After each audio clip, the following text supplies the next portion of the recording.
Darating na linggo, October 12, ipagdiriwang ng Quezon City ang ika-75 anibersaryo ng lungsod. Iba't ibang programang itatampok sa bisperas at mismong araw nito, kabilang na ang isang food festival sa sikat na Maginhawa Street. Balita hatid ni Tina Panganiban Perez. Ang Quezon City, kilalang City of Stars. Pero ang lungsod na ito, hitik na hitik din sa kasaysayan. Dito nangyari ang sigaw ng Pugadlawin kung saan pinunit ng mga katipunero ang kanilang mga sedula bilang pakikibaka laban sa mga Kastila. Madalas din daw mamasyal sa Quezon City si Andres Bonifacio. Sa krus na ligas nagpapahinga kasama ng mga katipunero. Dito rin pumutok ang First Quarter Storm at ang People Power Revolution.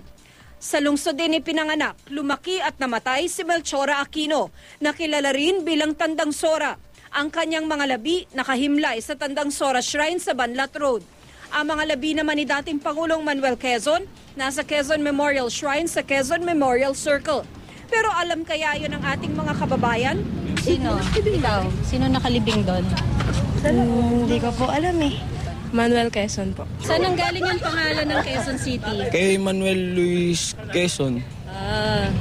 Saan nakalibing si Quezon? Dun po ata sa may dun po.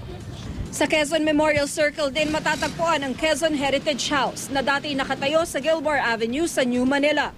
60% ng bahay, orihinal pa rin. Idineklara na itong city treasure at libreng mag-tour dito. We did not want to lose this symbol of our president. So we spoke with the family and we came to an agreement na kung maaari i-donate nila yung tahanan, ililipat ng city government dito, and then they're free to sell the property already in Gilmore Avenue. And that's what happened. October 12, 1939, ang pirmahan ni Nooy Pangulong Manuel Quezon ang Commonwealth Act No. 502 na nagtatatag sa Quezon City. Sa orihinal na panukala, Balintawak City sana ang ipapangalan sa lungsod, pero inamyendahan ito. At kasabay ng 75th anniversary ng Quezon City, inilunsad ang mga commemorative coin na ito. Para naman sa mga stamp collector, nariyan ang commemorative stamps na ang isang disenyo, glow-in-the-dark pa.